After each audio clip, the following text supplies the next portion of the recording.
Meeting called to order, so Do we have the people on the screen? Can you hear us? Hi, Trish. Hello, Pranima. Yeah, we can hear you. Okay, good. And Carrie? That's me. Out there just, she's on there in I'm case. just on there so Do we you can have see a the split chat. personality? I know, I do. Okay, meeting called to order. We'll have our statement. The meeting will be recorded and will be posted to YouTube and other social media platforms. By participating in this meeting, you understand that the recording could contain your video stream or your audio stream, including images of yourself or anyone in the room with you.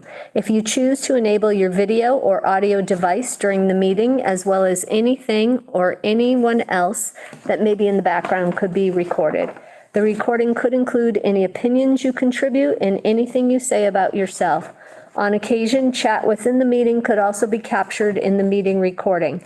Therefore, anyone attending the recorded meeting may have aspects of their personal data recorded if they actively participate or not.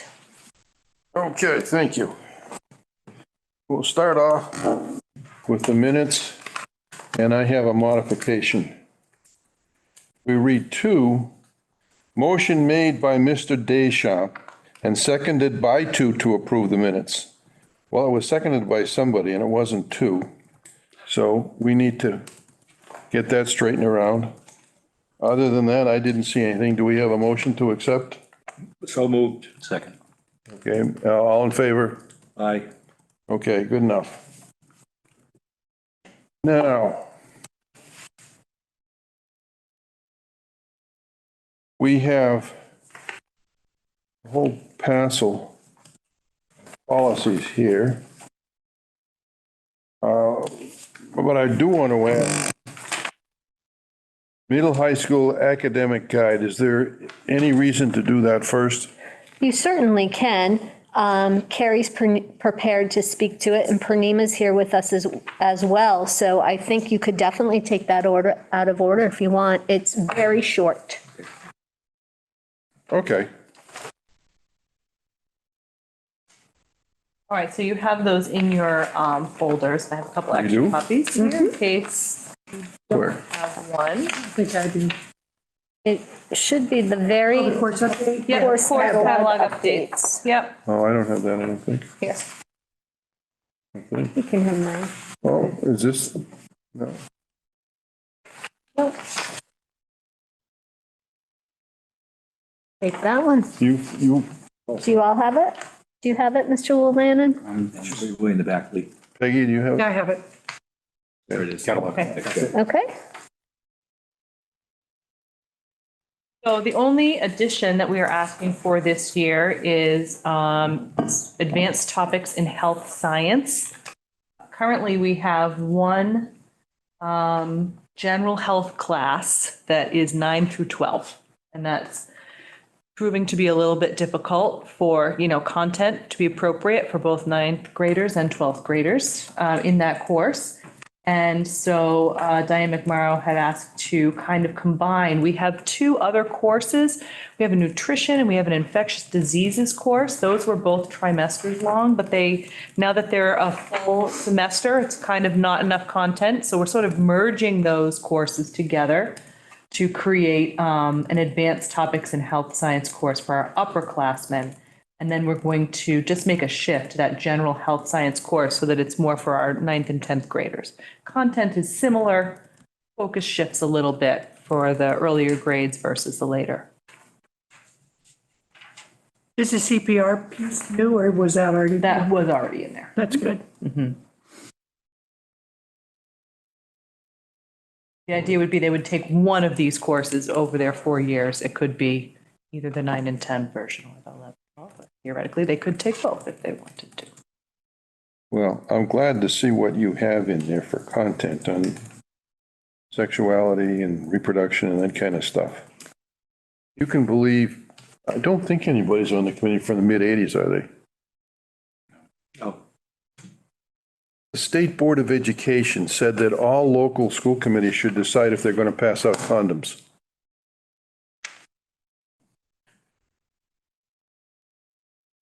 We have to go before a town meeting.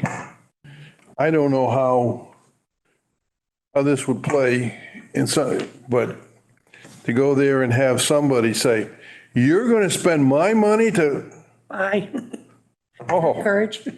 and we had 3 nurses on the school committee at that time, and their perspective was health, Yeah. Yeah. which was an absolutely legitimate perspective. But some of you know Fran Gromelski. He and I said, our job is to educate the students. If they wanted to get alcohol or they wanted to get other things, they had the ability to do that. Our job is to educate them so they know what to do and why and how and have a desire to, one hopes. So Maureen it passed easily, but it was pocket vetoed and never implemented. So when I see this, that's good. That's doing what we should be doing the way we should be doing it, which is educating the children, providing the information. And the kids were in a panic about it because it was the latest, it was a real, people were dying. We don't want to come back in 20 years for our reunion and our classmates are dead. Okay, so anyway, glad to see what you're doing on this. Thank you. And then really all of the other changes are courses that have already been approved. There are some slight shifts. AP Music Theory, we're going to offer again. That was something that we had discussed in past years. We took it out for a couple of years because of scheduling, but we're going to reinstate that as we had originally discussed. There is a title shift in innovation pathways from commercials for business to video and social media marketing to reflect our more modern business world these days. All of those math changes that are related to that shift away from the algebra and geometry to those integrated math courses that were already previously approved. We have a slight name change, integrated math 1 and 2 honors. We had hoped to cover both courses in 1 year and then just move to integrated 3 honors, but we're sort of finding, pacing wise, we're going to have to split that integrated 2 between the 2 years. So we'll be integrated 1 and 2 honors, integrated 2 and 3 honors. What's interpretations HL? That is our IB Math HL course, Oh, yeah. Oh, you're not going to do it. higher level. We're not going to offer it. We're going to keep it in the course catalog. We have not run it in a few years. We don't have enough students who have signed up for it. Terry, how did you find scheduling and curriculum pacing when you moved from a trimester? You just brought it up, trimester to the semester. Is it a big shift or? I think it took teachers some time to get used to, and part of that is the rotating drop schedule, right? So if you have 2 different, US 1 classes, you drop this one today, but you drop the other one on Wednesday, right? So they're not always in sync, and I think that took some adjustment, but talking to the high school teachers, it sounds like they're getting accustomed to that planning in sort of these 6-day chunks now. And the quarters are quick, but the semester, I think feels more appropriate in terms of the length of the course. I think the shift was less about trimester and semester than about daily schedule because of the drop schedule. Although we're hoping to see the semester play out and also have an impact because kids have a longer amount of time and they'll have the same consistent teacher over the year. But I think that planning piece, the challenge to it, especially if you're teaching multiple sections, because teachers always think about how do they sort of keep pace, right? I've heard a lot from teachers, a lot of positive feedback, feeling like there's a shift in mentality. Do I own these kids for the year, right? And so I think that hopefully that's going to be a valuable piece for us. Thank you. Any other committee questions on that? We have a motion? So moved. Second. Okay. All in favor? Aye. Okay, done. All right, we'll move to the policies. JIC. Harassment of students and the associated ACT. Non-discrimination and harassment. You learned by phonics, Dr. Allen. That's what you did. I can tell. Oh, yes. Dick and Jane and then phonics. Right. So if you would go through those and kind of point out why we need a non-discrimination and harassment of students. Sure. So we looked at these the last time we were together and we decided to table them. Yes, we did. So I'm going to draw your attention to AC first. So that's the non-discrimination and harassment. So really what they did with this particular policy, and just remember, these are the ones that MASC recommends that we adopt. It doesn't mean we have to, but they give the language and have done a lot of the work for us. So the biggest changes here are the updated language you'll see in multiple places that it's really that non-discrimination statement, right? So that happens throughout the policy. And then the lead into the policy around non-discrimination and harassment is much stronger than what the policy had previously. So previously, you see what's X'd out here, that public schools have the responsibility to overcome insofar as possible that, any barriers that prevent children from achieving their level, the public school system will do its part. But the intention in the climate and the world that we're in right now, the new intro has a much stronger message that maintaining the education and work environment is free from all forms of discrimination, harassment, and retaliation, right? And it doesn't just leave it to student. There's an adult aspect that's included in here as well. So that's the change with this policy. Now, we talked about how maybe they sort of go hand in hand. So what JICK does is it really defines harassment, employee to student, student to student. It gives some examples. It says what it, should be, not be, so to speak, right? And again, this is in reaction to the things that have been happening in our world, quite honestly, right? That they felt this was not strong enough and that we really needed a definition of what does define harassment, because it's not the same as bullying, right? So we think about bullying being that repeated, John probably knows this language, right? Repeated and pervasive bullying. Harassment does not need to be repeated and pervasive to be considered harassment. So that is the rationale behind them. I'm happy to answer any questions you might have.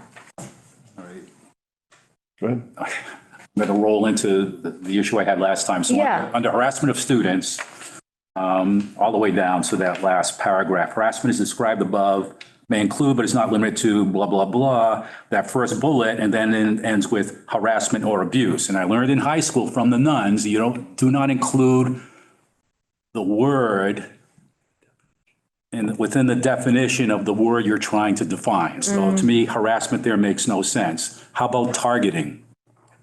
Without getting further. I mean, I'm open to anything else, but, it doesn't make sense to have harassment as described as harassment. That makes sense to me. It does, it is sort of odd. Okay. And then, like I say, I thought of targeting. I mean, you guys, you all may think of a different word, but I thought of that. And then on the next page, I still have a significant issue with this first paragraph under the bullet. By law, what constitutes harassment is determined from the perspective of a reasonable person with the characteristic on which the harassment is based. So if I am site challenged, does that mean only I can make a reasonable determination on the targeting of another site challenged person, and you all who aren't site challenged can't do that because you're not site challenged? Do you have a recommendation? I don't like the paragraph at all. Just want it out. I mean, if somebody, once again, if there's another approach, but I mean, I understand kind of what the language is coming from, because within general legal principles, the reasonable person approach is utilized. It's utilized in a number of things, but I just don't think it's either explained or fleshed out in a way that works. And I guess if I were, I take the point of view of, if I was in the courtroom and I had to, defend somebody who is being accused of violating this, I have a number of ways to attack it. And I think all reasonable ways. Well, what if we take it out now? And if down the line, the administration finds that there's something better, or they talk to MASC or superintendent's group and come up with something that you think is important and should be back in there, we can always add it back. But I think Lee is right. If he's the one with the legal experience and he's been in court on things. If he says that this is very weak and willy-washy. And the thing is, it really almost ties you up because, once again, from the lawyer's point of view, we're saying by law, and this one sentence defines harassment. So if there's anything within the penumbra of stuff outside of this, it's almost like, well, that's not a reason to do it. I mean, we may sit there and say, oh yeah, this is harassment, what A is doing to B. And then, A's defense will be, well, it doesn't fit within this one sentence definition. Therefore, it's not harassment based upon your policy. Yeah. It almost really puts us in a narrow area of defense. If you don't have the characteristic, you can't bring the charge. I think so. Or even the reasonable person approach. I mean, you have to play with that too, reasonable person approach. Do you think, Lee, without the first sentence, I feel like the intent of it is actually in the second sentence to sort of like put yourself in someone else's shoes, maybe? I agree with you. I think that first sentence is complicated and probably not needed. I don't know that we need the second sentence either, but I wonder if that's really what the intent is, trying to get people to take someone else's perspective. Oh, and I'm sure it is. Yeah. The sentence itself, the second sentence is Mox Nix. It means nothing in a way. It's not going to be within the definition, but sure, I agree that that's what we're looking to do. So if you wanted to leave that sentence in, and maybe, that might be a starting point, and maybe you can develop another sentence or two after it to give a little more, flesh it out a little more. But yeah, that second sentence seems fine. All right, so we would take that first sentence out for now? Yeah, and we're You going can to bring it change back to revisit as harassment to targeting. Yep, if you wish. sure. And then my question is, so the next paragraph, a question I have, so when you go about 3 lines down, the superintendent will recommend in consultation with the principals opportunities to the designated recipients for appropriate training. Isn't that something that this superintendent will recommend in consultation, I guess, is good. I mean, to me, I want to make sure the superintendent is the deciding factor here and not a committee, so to speak. Yeah, because it looks like there's Title IX coordinators in every building. And this is saying that the superintendent, the principal, will make sure that Title IX coordinator is properly trained. That's my understanding. I think what it is saying, so we have one Title IX coordinator. And I think what it is saying is that when there's been discrimination or harassment, that the superintendent in conjunction with the principals will identify what the appropriate training is for those people who've been found to Need it. need it. Okay. Yeah, Yeah. No, I mean, that's what I think, but I just want to make sure yeah. I understood it. Okay. Who is the Title IX coordinator? That is John. John? Hi, John. Anything else, Lee? No, Okay, I had a question. When it reiterates harassment issues or people or whatever, active military or veteran status. I understand color, sex, sexual orientation, gender, all that kind of stuff. But I don't understand somebody in the service. So if we think about perhaps active military families, depending on situations, if someone is deployed or different things are happening, students may have more frequent absenteeism or things like that. So there are things to consider for active military or veterans that may impact students and their families differently than other folks. And it's just asking to pay attention and consideration to that. That's sort of the first one that jumps to mind with me. The families tend to be a little more transient, just different things like that. Yeah, now more is what I thought of, but that's sort of, when I was stationed at Pine Bluff, we had, I was part of a small committee with the post commander to set up an agreement with the school district at the time, because that was an issue. We had so many transient people, and we wanted to make sure our kids on post were getting the appropriate education, and make sure we also had the communication from the school district that, oh, gee, these kids aren't showing up for whatever reason. I mean, there may have been good reasons, but that stuff falls through the cracks. So I can appreciate that. yeah, geez, I remember the Cuban Missile Crisis. All of a sudden, every military person, this was when I was at Yukon and ROTC, they were gone Yeah.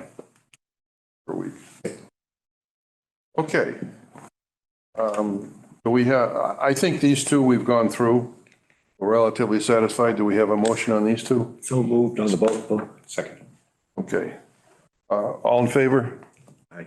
Okay, good enough. So do they go back now to committee for any kind of vote, or we're just, They will go to the full committee, right, be tabled till the next meeting, and be adopted at that second meeting. gotcha. Okay. Animals in school. Yeah, I'm a little tender on this one. Bet you are.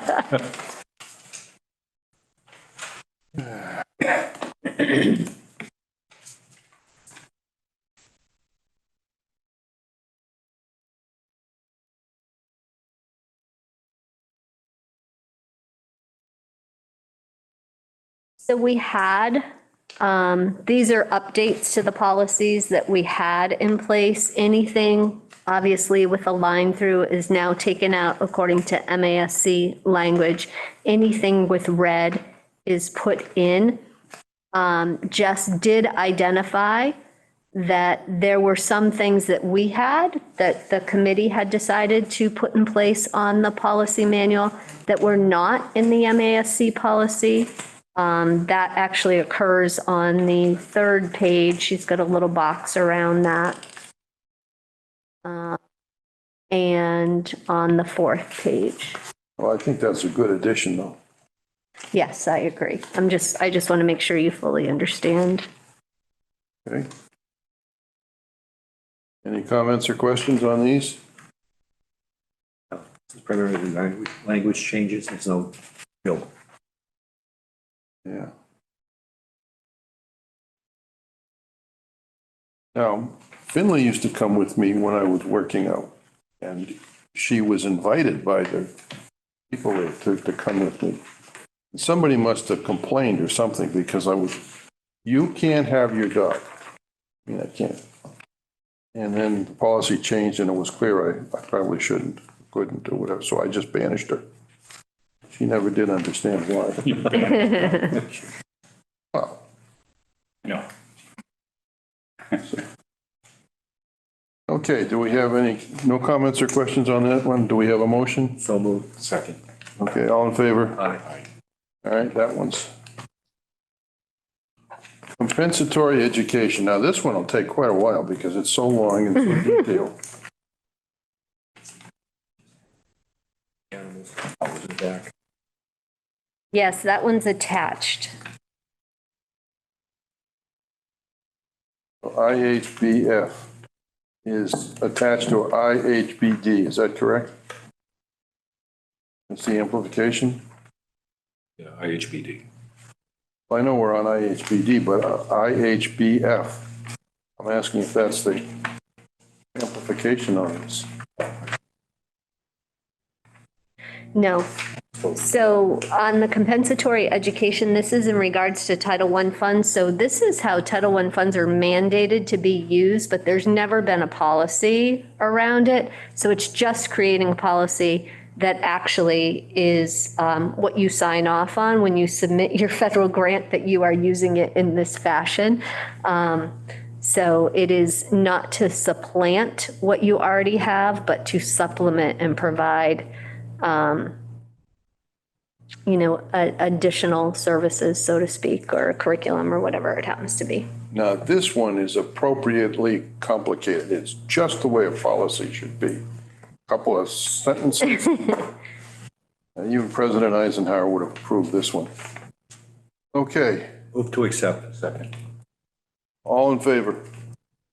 Okay, that one's done. Homebound instruction, IHBF.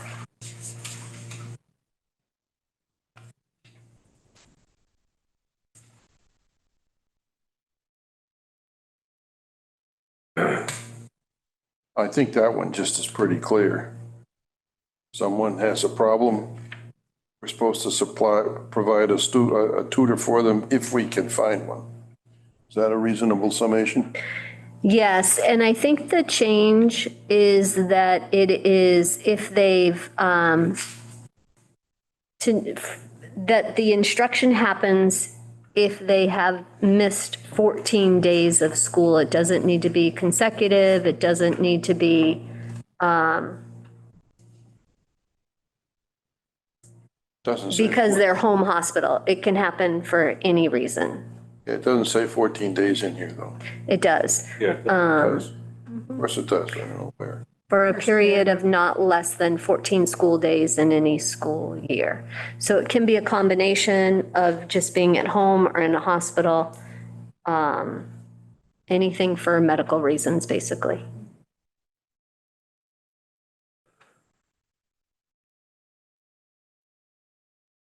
Show me where it says 14. It's in black, so it changes. Black, That's what's 14 tricky in about black, it. though. So Oh, up right there. here, Oh, 14. okay. Yep. Mhm. Thank you. Okay, any questions or comments on this one? I don't know if John wants to say anything about it. This is his world a lot. Actually, for quite a while, there's been a physician statement process when somebody's going to be out for an extended period of time. But again, this doesn't just have to be 14 consecutive. Usually we will, for kids that are out for an extended period of time due to a medical illness, we will get a physician statement. It's Form 28R, and that will let us know the projected amount of time that the student may be out. We will try to set up tutoring services. But this also, for long-term illnesses that may be more chronic, child may be out at certain times for stretches of days. This allows us more of an opportunity to set up tutoring for those students as well. Okay. Move to accept the homebound instruction policy. Second. Okay, those in favor? Aye. Okay. Alternative school programs, IHBH. You just took something out. Yeah, so basically, they took out a statement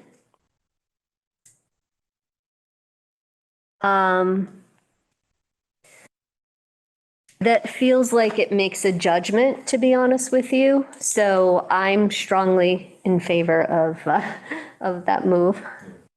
You're right. Right, Colleen. Any comments? I agree with Colleen. It's very judgmental. Okay, So moved. Second. To accept IHBH. okay, in favor? All right. And then field trips. These are the local provisos that I reference when I say.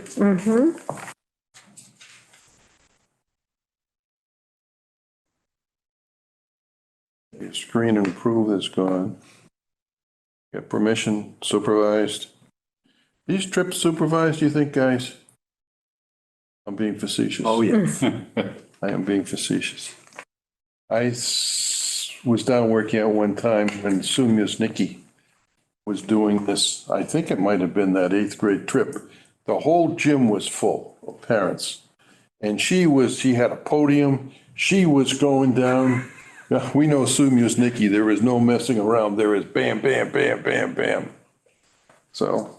Yeah, well, in the alternative, I will tell you that on the field trips. What happens? There were certain things there and everybody would say, there's no way we're telling Mrs. Musnicki this is happening. That was a standard comment. It was a standard comment Yes, and we were all better for it, I think. I suspect. She would have had us patrolling the halls on 4-hour shifts. You'll be interested to know that Ms. Hicks, who's our assistant principal over in our Blue House with our students in 8th and 9th grade, she had to have a surgery, so she's been out. And so she said, could we ask Mrs. Musnicki if she'd be willing to come into my place? And I said, absolutely. And she sent out, I think, really one of the nicest welcomes that sort of said, Mrs. Musnicki's back in the house. So I think it's going very well, and we appreciate that Sue is willing to do that for us from time to time. Well, Mrs. Musnicki has gotten herself involved in the election work, and my wife is a volunteer. And my wife comes home and says, if I didn't know what I was doing, she'd tell me what I was doing. I know what I'm doing, but she's still telling me what to do. So don't worry about the voting, the integrity of voting in bed. Excellent. And she still, when Tony has a son, Sue is right there. Oh, yeah. Oh, yeah. It's wonderful. Yeah. I assume no more questions or comments? Move to accept IJOA. Second, do we want to label these 5 elements the Dr. Allen provisos? Or just leave it as they are? I will remind people when I make my. Okay. Okay. As outlined, now you can say, as outlined in IJOA. Well, you'll have to say it phonetically. IJOA. Joe, okay. All in favor? Okay, done. Now, I think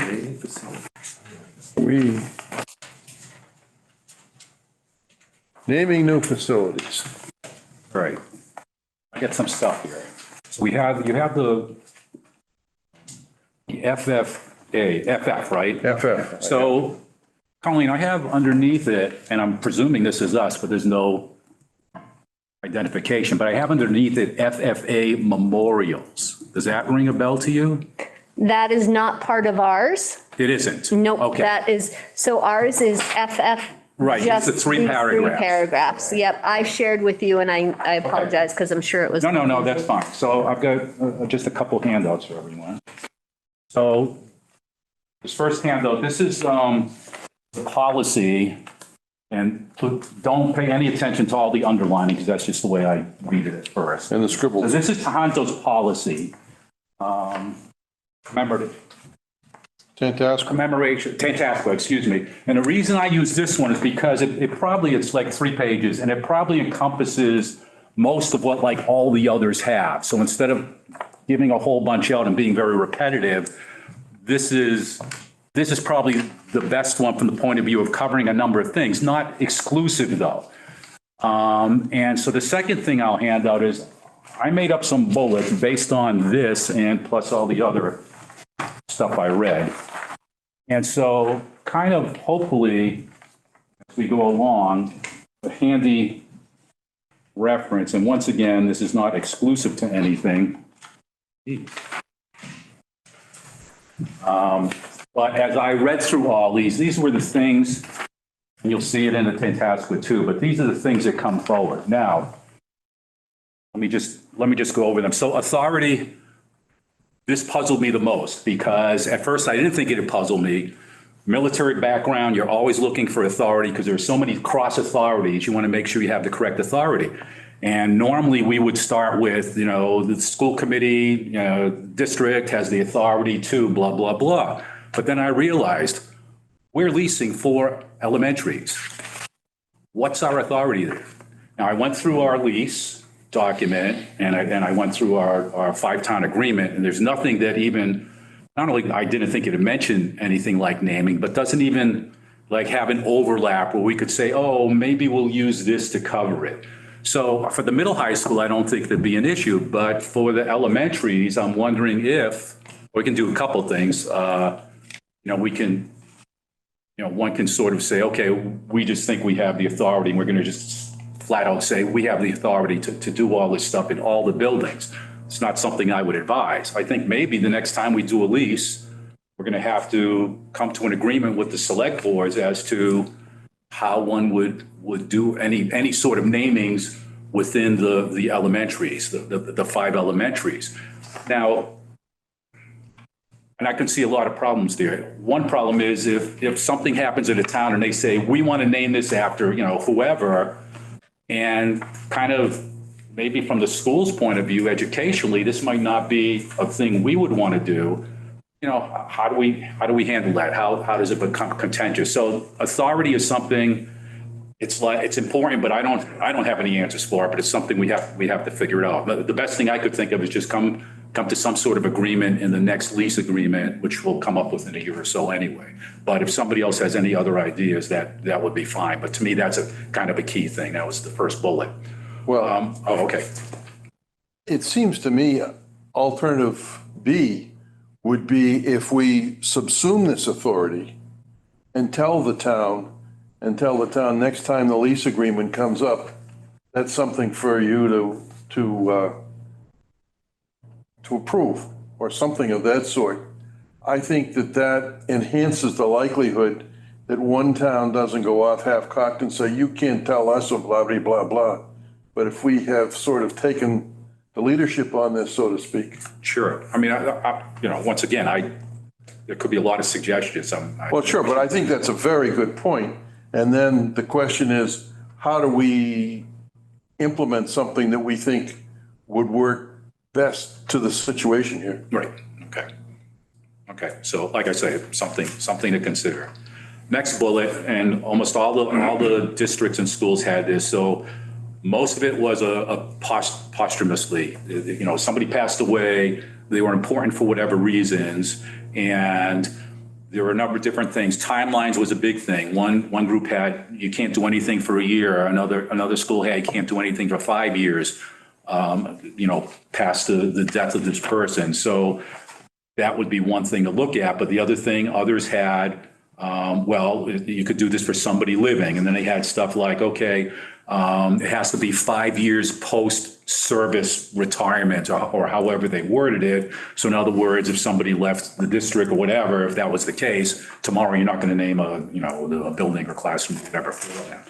Once again, a whole range of considerations. Some said they wouldn't name, no living people would be named. Others had even posthumous like 10 years. So, once again, things to consider of how we will want to approach that. I think we have a Corey Trask something, and I think we have John Sorelli something. Yeah, I think we do. And I mean, and the point I'm making is they were both living when we did this. So I think our past history kind of says the living is what we have done. Dead people too, sure, but we have done living people. All right, no, I know that, but Moving forward. we really don't have a policy. Yes. Yeah. And then, so then criteria for consideration. There were some schools that listed kind of a paragraph and then sort of left it at that. You meet this, you meet that, blah, blah, blah. Others had bullets. There was one school that had 10 bullets. And then they came in and said, okay, the person, the request for this person, they have to make like 6 out of those 10 bullets. That's why I kind of put in there, 10 out of 10, 7 out of 10. Is it something where you would want a number of bullets and say, okay, you have to need a percentage? Is something you say, no, they have to meet all the bullets? Once again, that was sort of across the board, how handled differently by different schools. Something to consider. And the other thing was, and then they went into background, other criteria. Some was geography. Some was sort of like, okay, it has to be somebody within our district or within our town, if that's the case. nobody else. So they didn't want any national people. They didn't want any statewide people. They're pretty definitive of like, it has to be sort of homegrown. Whereas others kind of said, well, national people might have an impact, blah, blah, blah, blah. So they allowed it. So once again, Yeah, the Martin Luther King. what do we look at? whatever, Right, yeah. And a number pointed to education. Whether they were national or local, what was their contribution to education? Because we're educators, this is the way we should be looking at stuff. Whereas others didn't, education was a factor, but not like the be all end all factor. Yeah, you think of a Steve Brewer. I think we would all agree that Steve has had a great positive impact on what we're doing, but he was not an educator per se. Right. And then procedures were like all over the board, and you'll see what Tantascwa did for theirs, but there were like, it would have to start with a petition. Some had different numbers. Some said they want at least 100 signatures.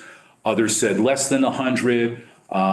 Some gave even a time frame, or one gave, I think, a time frame, like you need 100 signatures within a year time, so it's not sitting out there forever.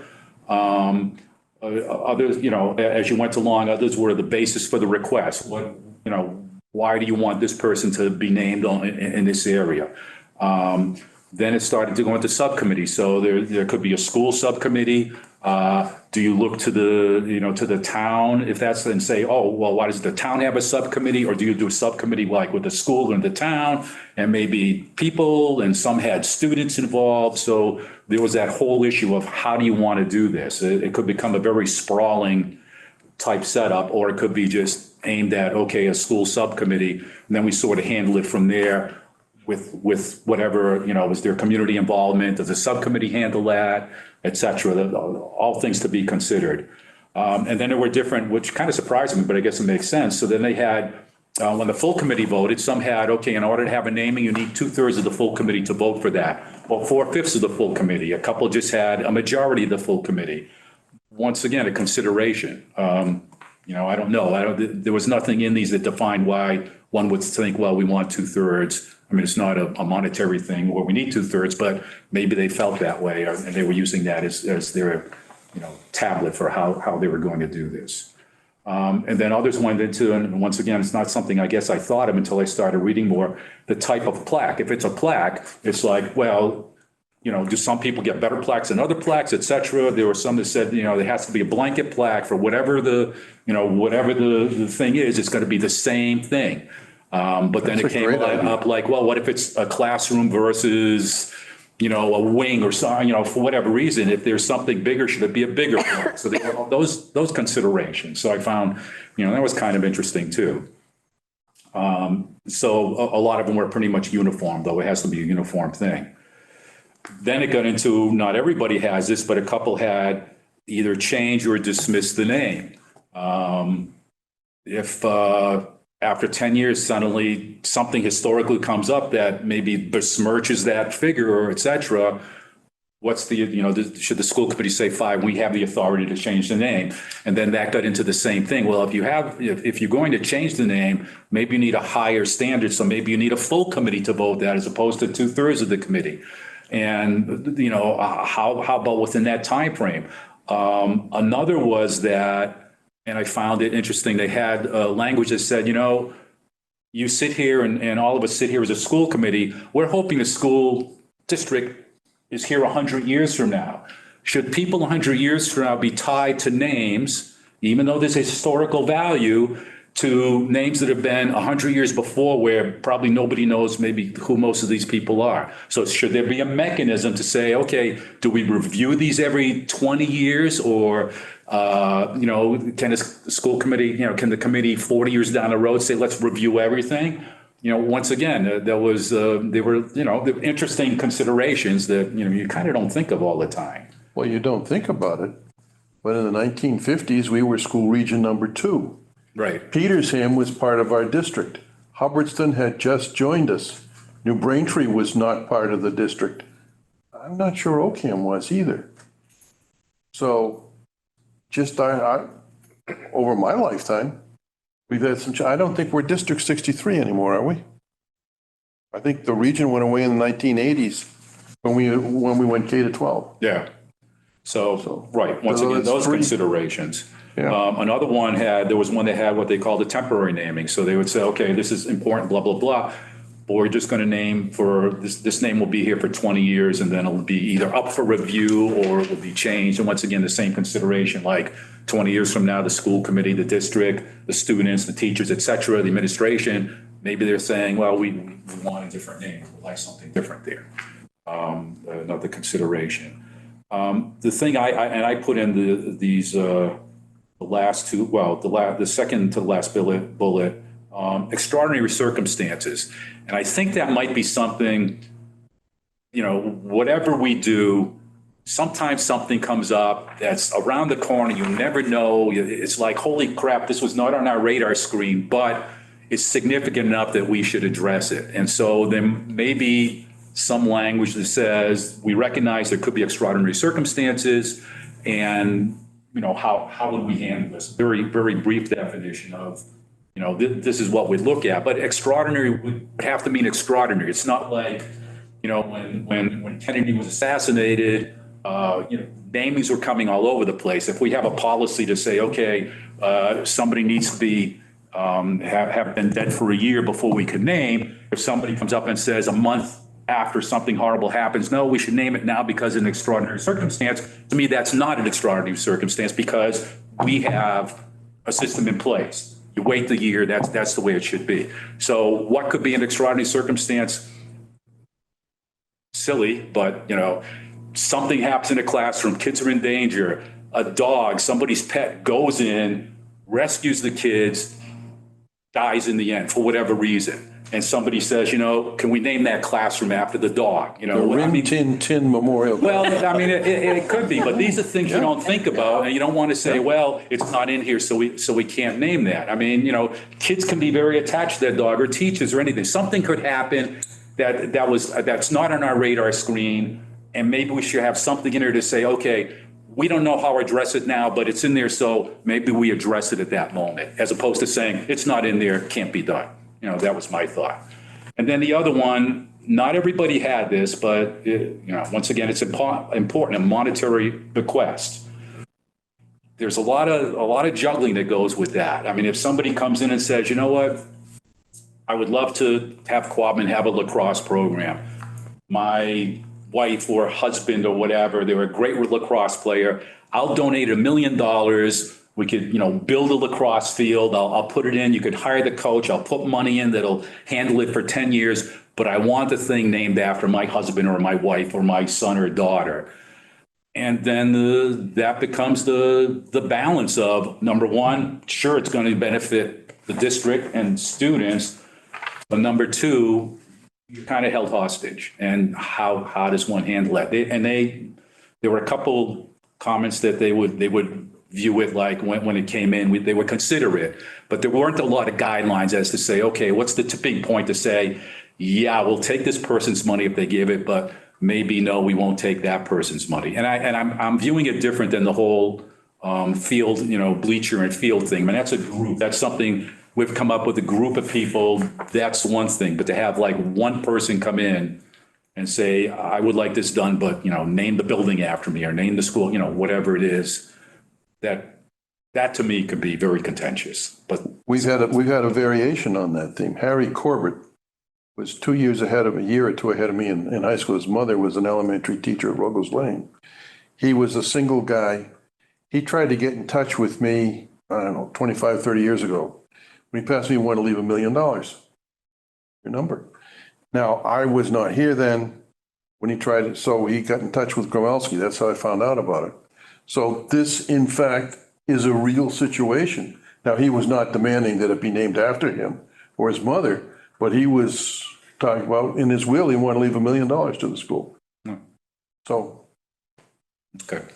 And then the only other couple things I thought of was through the whole thing and reading what everybody else did, my kind of thought is sort of make it difficult because it's a unique situation. So it shouldn't be easy to come in and say, yeah, here, boom, we'll name this.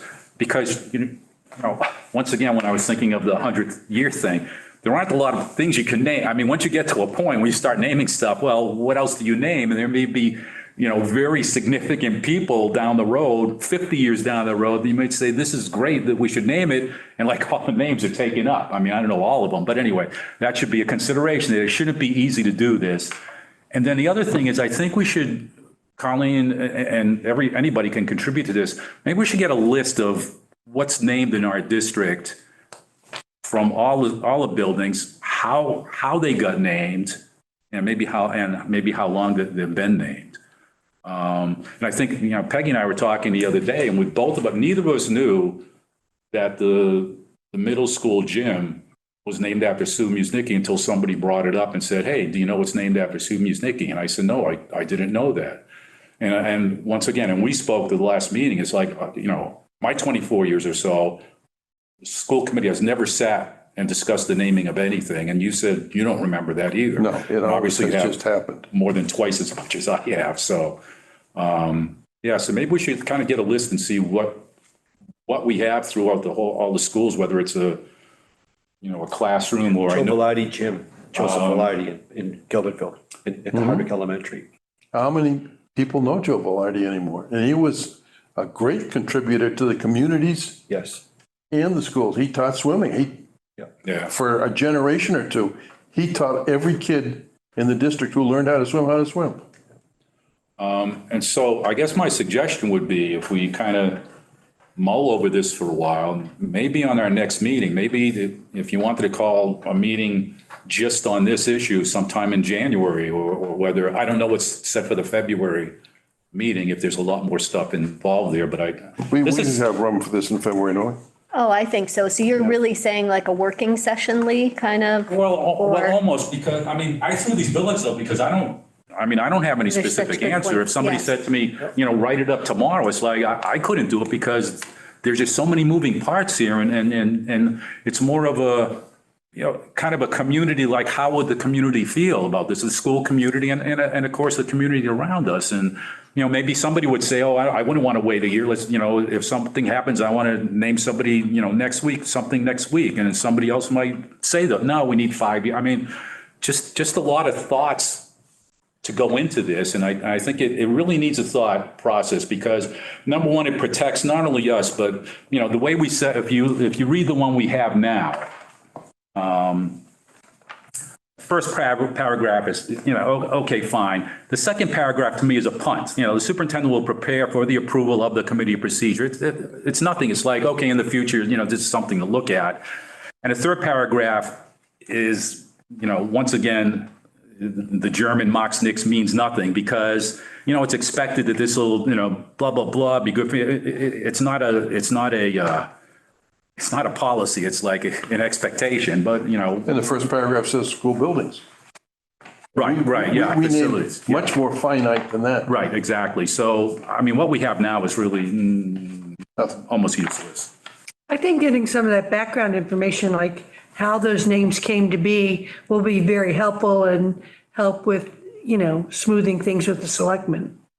There must have been a thing that, the selectmen must have done that in Hardwick at some point. With Joe, I think it was just acclamation between the community. Sure. Joe was it was not a contentious thing with, No, because just what Dr. Allen said. but I don't think there's probably a big to-do about his name being up in the gym or anything. Right. But I'm sure the selectmen at the time were approached, Yeah. as with other namings of other things in the district for elementary schools. As Lee was talking, the flip side of that too is I was thinking, you had the Roger Langley School up in High Plains, and that was named for Roger Langley. When that building was knocked down, the Langley name disappeared. And today, no one would know what Roger Langley's contribution to education in Barry was. Or the larger community. He was one of the founders of the ski patrol. Yep. Who in town even knows that anymore? But so Lee's right about even a finite, there's issues that come up. Would someone say, okay, now that school's gone, should Ruggles Lane be renamed Roger Langley? And today that probably would be like, why, kind of thing. Yeah, that's right. Well, I think having this list is really helpful. I think that the thinking that you did in pulling these points out And it's not exclusive. I mean, there are other, other things. One school pretty much said, we're not going to name any facilities, et cetera.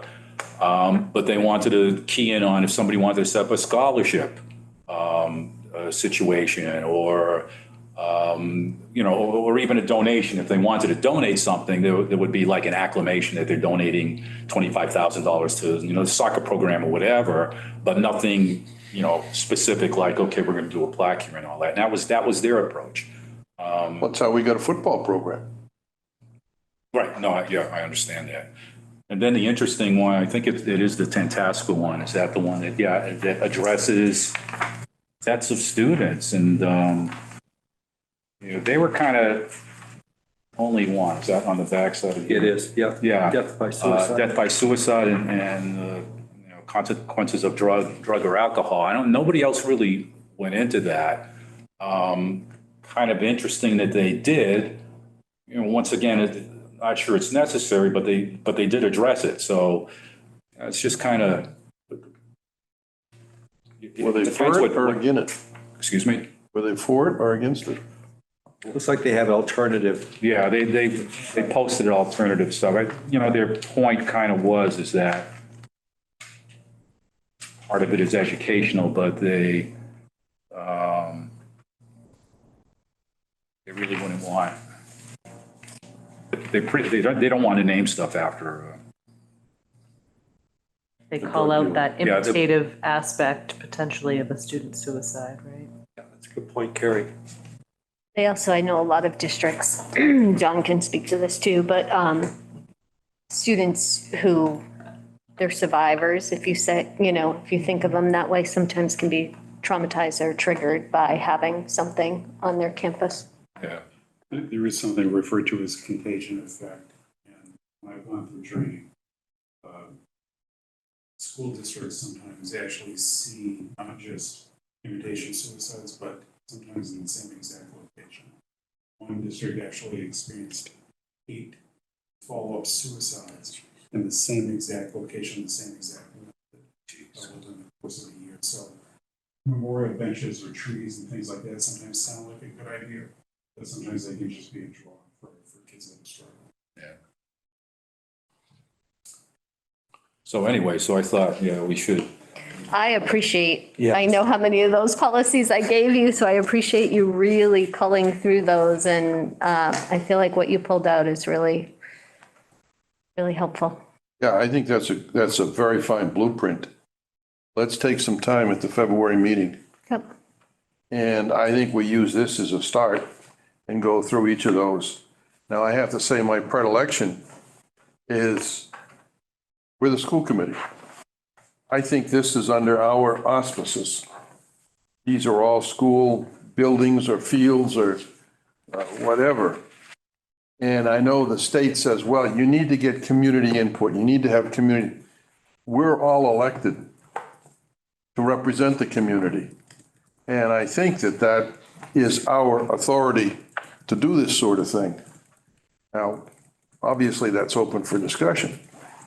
But that's just my opinion on that. So if you would be kind enough to put that down and leave some time for that.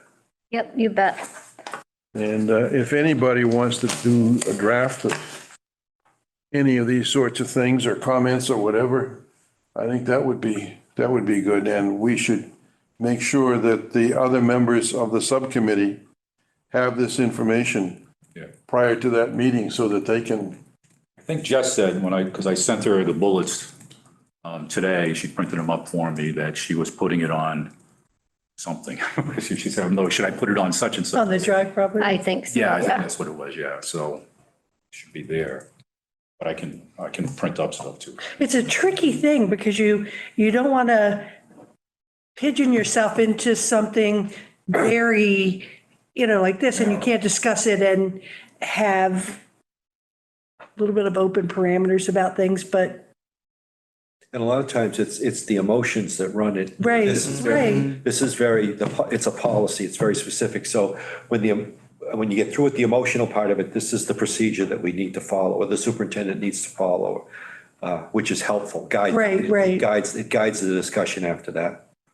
But I would like to hear a little history about, because you don't want to irritate townspeople with something they've already had in play, or how that worked.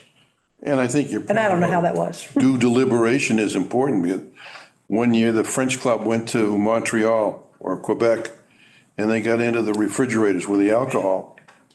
And that June meeting, they were stormed by parents. Oh, you need to blah, blah, blah, blah. Next October, the first Monday, we will discuss this. Well, by then, the emotion had, and we had a good deliberation, and we made appropriate decisions. It would have been much more difficult in June, a week after that debacle, to have that. You probably remember that, Dave. Well, I'll tell you what, you're still living with it because that happened in DC this year because we stayed in a hotel and there were bars in the hotel rooms and the eighth graders were drinking like fishes. And my wife got an earful in Gilbertville. She goes to a knitting class at the library and she was, where's Dave?